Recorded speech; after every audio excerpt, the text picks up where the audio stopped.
Halo warga intelektual sekalian, menurut saya demonstrasi yang ada di Iran kali ini berbeda jauh dengan demonstrasi-demonstrasi sebelumnya. Nah, yang jadi pertanyaan, kenapa berbeda? Apa alasannya? Jadi ada berbagai alasan kalau saya perhatikan itu ya. Perbedaan demonstrasi zaman dulu, tahun 2022, tahun 2009 dengan sekarang ini. Ada perbedaan yang sangat-sangat signifikan. Apa itu perbedaannya? Kemudian ada banyak warga Konoha mengatakan bahwa Reza Pahlavi yang digadang-gadang pengganti daripada rejim Ayatollah. Banyak warga Konoha mengatakan bahwa Reza Pahlavi ini adalah bonekanya Amerika. Nah, yang jadi pertanyaan, benarkah Reza Pahlavi ini bonekanya Amerika? Kemudian, apakah demonstrasi kali ini akan berakhir keruntuhan daripada Ayatollah atau tidak? Bagaimana dengan respon Amerika? Apakah Amerika akan menculik Ayatollah? Bagaimana fakta yang sebenarnya? Nah, yang paling menarik adalah apa perbedaan demonstrasi kali ini dengan demonstrasi sebelumnya?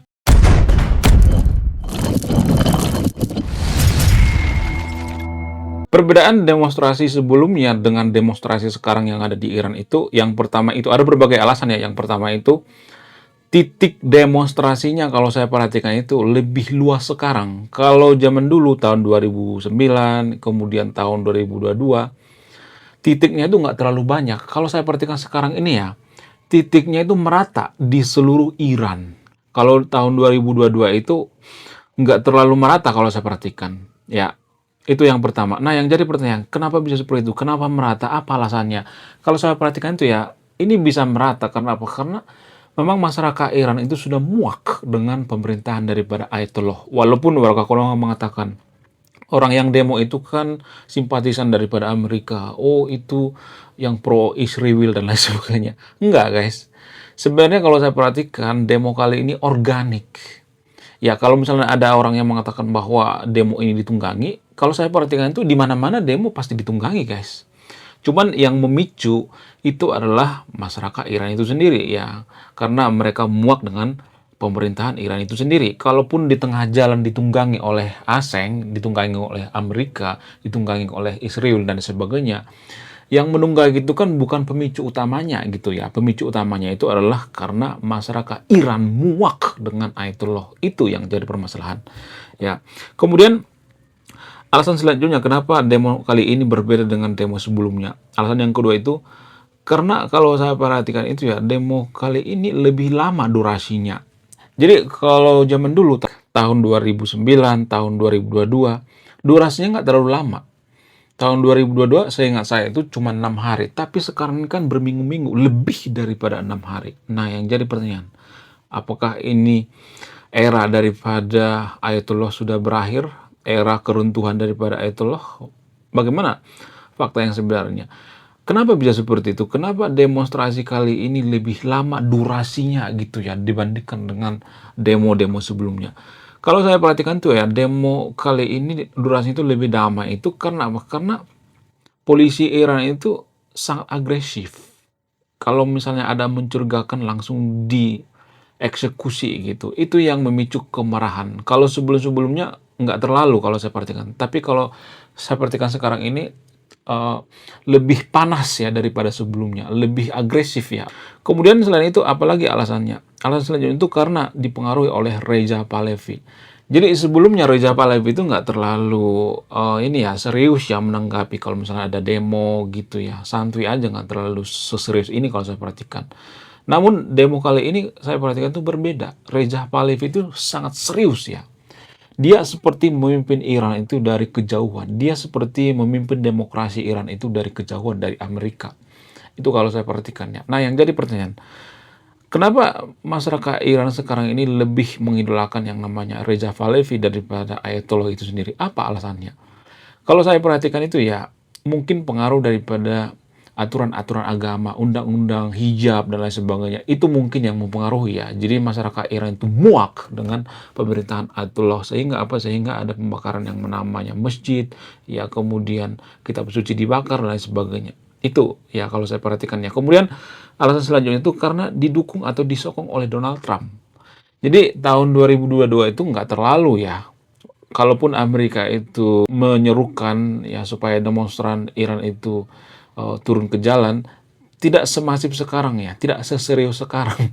Jadi kalau saya perhatikan itu ya, Iran itu melihat bahwa Amerika itu masih punya nyali, punya taring gitu ya.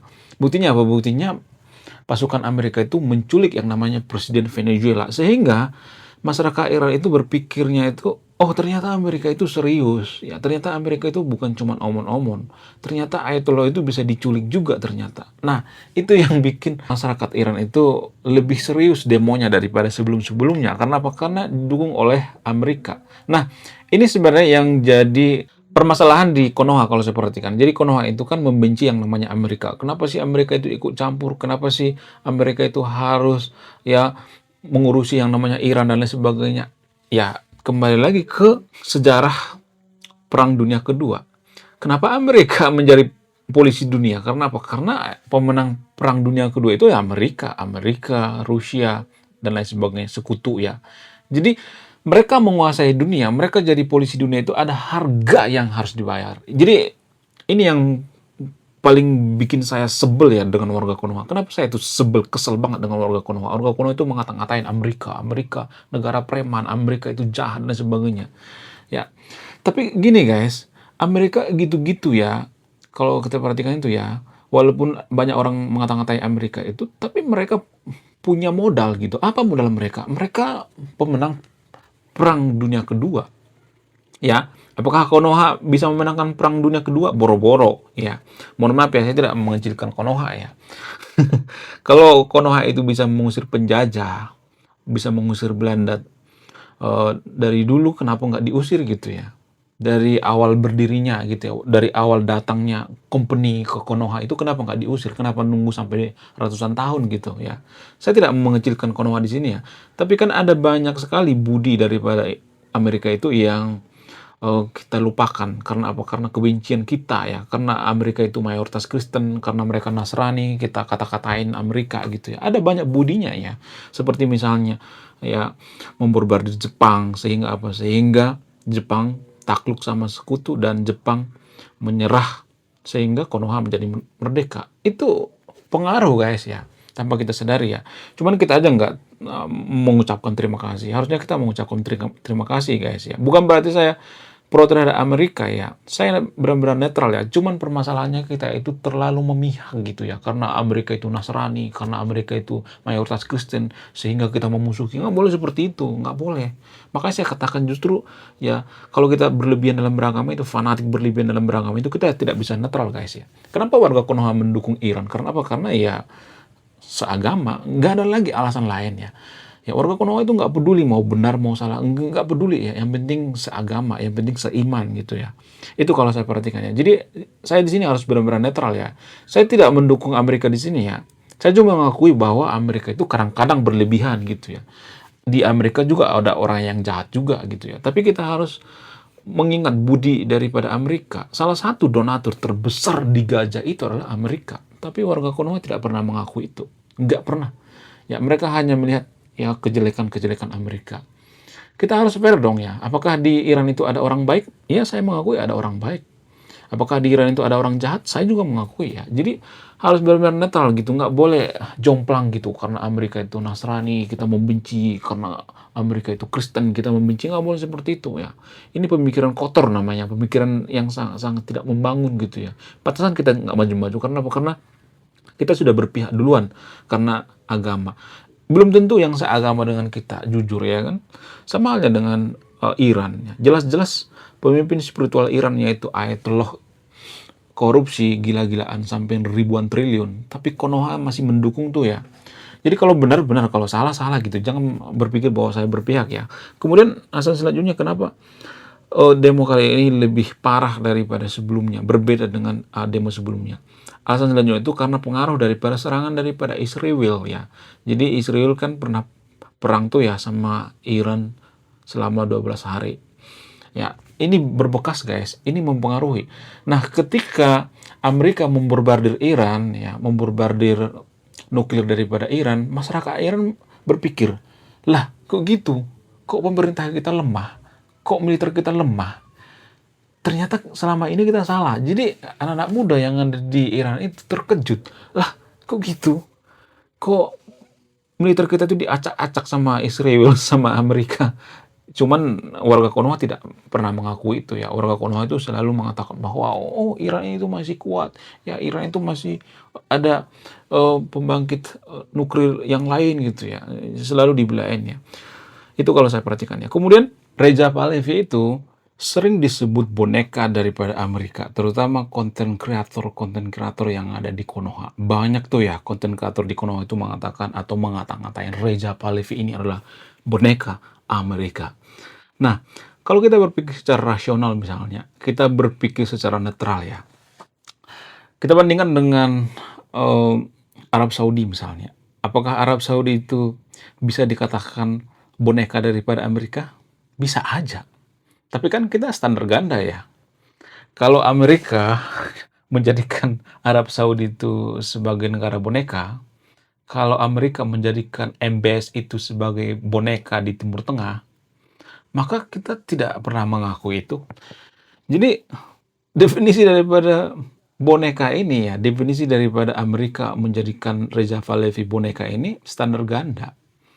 Menurut saya pribadi ya mirip-mirip seperti Arab Saudi. Kalaupun Amerika misalnya nih yang meruntuhkan rejim Ayatollah dan menjadikan Reza Pahlavi jadi penguasa di Iran misalnya, sama aja seperti di Arab Saudi. Apa bedanya? Amerika menjadikan MBS penguasa di Arab Saudi. Itu kan termasuk boneka Amerika juga ya. Tanpa tes cek. Tapi kita tidak pernah mengutuk Arab Saudi. Kita tidak pernah ngata-ngatain Arab Saudi. Kenapa kita tidak ngata-ngatain Arab Saudi sementara kita ngata-ngatain Reza Pahlavi? Apa alasannya? Ya karena Arab Saudi itu tanah suci. Kalau kita ngata-ngatain Arab Saudi, ya Arab Saudi pasti ngelarang kita masuk ke tanah suci dong ya kan? Jadi sangat logis gitu. Warga Konoha itu ya kebiasaan standar ganda. Ya sama Arab Saudi mereka diam aja. Jadi kalau kita perhatikan tuh ya Arab Saudi itu secara tidak langsung dijadikan boneka oleh Amerika. Ya, dari sudut pandang warga Konoha ya. Karena apa? Karena ya Arab Saudi itu tidak pernah membantu yang namanya Hamas, tidak pernah membantu yang namanya Palestina dan lain sebagainya ya. Tapi gini guys, dari sudut pandang Arab Saudi itu sendiri, mereka tidak merasa diri mereka itu boneka. Tapi kerjasama ya. Jadi ini ada berbagai sudut pandang ya. Dari sudut pandang yang paling licik ya, dari sudut pandang warga Konoha, Reza Pahlavi ini dianggap sebagai boneka. Sama seperti Arab Saudi ya. Arab Saudi dianggap boneka daripada Amerika ya. Sebagian kecil ya warga Konoha berpikir seperti itu ya. Tapi kalau Arab Saudi ditanya apakah kalian boneka Amerika? Enggak. Kenapa? Karena Arab Saudi berpikir hubungan mereka dengan Amerika itu ya kerjasama dalam bidang teknologi, senjata dan lain sebagainya. Kalau misalnya dia mengatakan jangan berurusan dengan negara kafir lah, harusnya kan Arab Saudi itu kan nggak boleh berurusan dengan negara kafir, dengan Amerika. Amerika itu jahat, Amerika itu kan membantu Israel dan lain sebagainya. Ya Arab Saudi pasti ngomong seperti ini. Emang lu bisa bantu kita bangun yang namanya teknologi persenjataan? Nggak bisa kan? Emang Arab Saudi bisa berharap sama Konoha, bisa berharap sama warga Konoha yang SDM rendah? Nggak bisa kan? Arab Saudi nggak mau berharap dengan warga Konoha yang IQ setara gorila. Nggak bisa diharapin gitu ya. Nggak bisa diharapin ya untuk menyaingi Amerika. Nggak bisa. Makanya Arab Saudi bekerja sama dengan Amerika. Ya, cuman kalau mereka bekerja sama dengan Amerika, maka kita standar ganda. Kita takut gitu ya ngata-ngatain Arab Saudi. Ya, kita standar ganda dengan Reza Pahlavi. Kalau Reza Pahlavi itu dijadikan seperti MBS ya, atau Raja Arab Saudi, maka kita akan standar ganda banget ya. Kita akan mengatakan bahwa MBS ini boneka Amerika ya. Jadi itu dari berbagai sudut pandang ya. Kita melihat ini harus netral ya. Menurut saya pribadi, kalaupun misalnya Reza Pahlavi itu dijadikan penguasa di Iran, ya sama seperti MBS gitu, akan dibantu gitu ya. Ada banyak keuntungan kalau kita berteman dengan Amerika guys ya. Tapi disclaimer, saya tidak berpihak pada Amerika.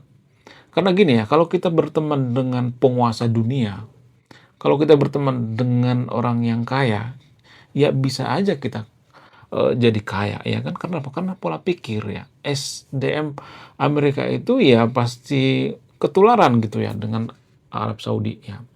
Kalau kita berteman dengan orang baik, kita akan baik, kita berteman dengan orang cerdas, kita akan cerdas, kita berteman dengan orang yang sangat powerful, kita juga powerful ya. Nah, kalau misalnya ada yang mengatakan, "Ah, jangan berteman dengan Amerika, Amerika itu jahat dan sebagainya." Emang Konoha bisa menyaingi Amerika? Nggak bisa kan?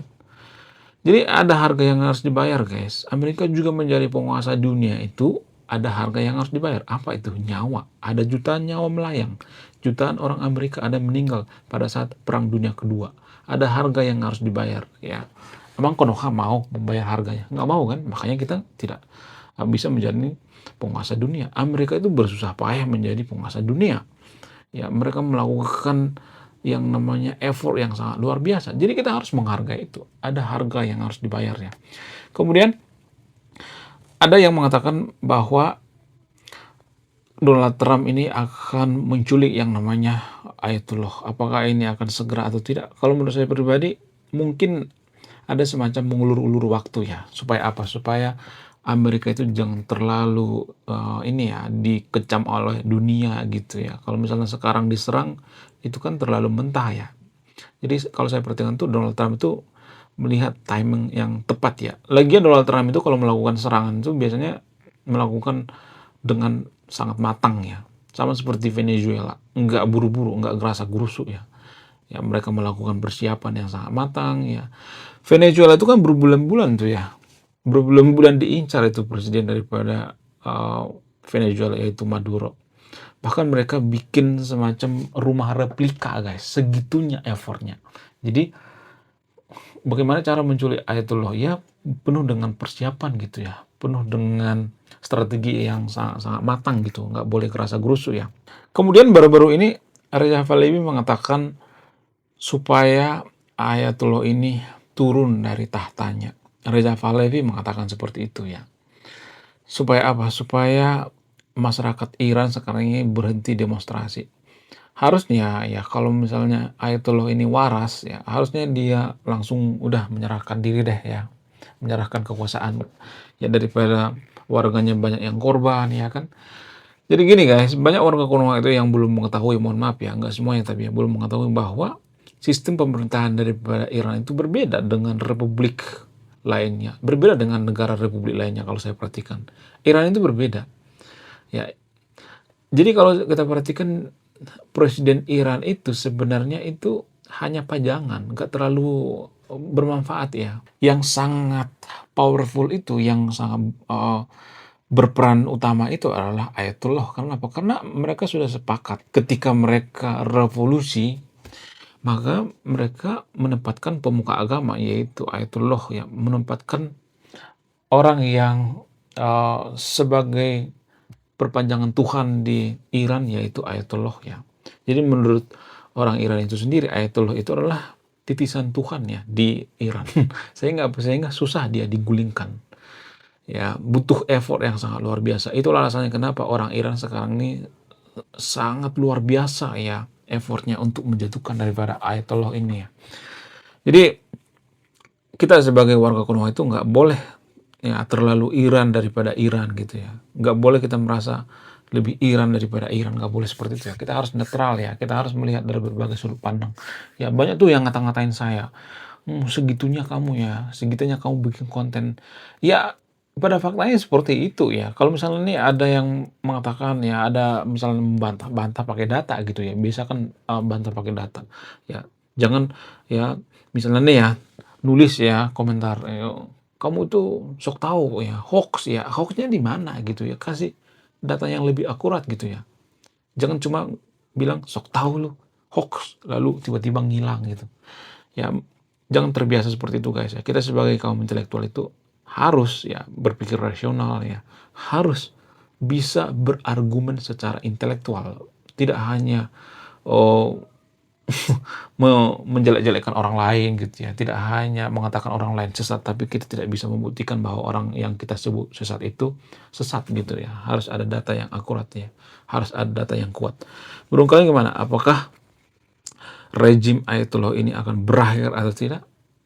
Apakah Reza Pahlavi itu bonekanya Amerika atau tidak, saya tidak memberikan kesimpulan ya, disclaimer on ya. Anda yang menyimpulkan, saya tidak mendoktrin yang nonton video ini. Saya tidak mengatakan bahwa yang saya katakan itu paling benar. Oke, sekian video ini. Terima kasih sudah menonton kami. Saya kaum intelektual, salam rasional.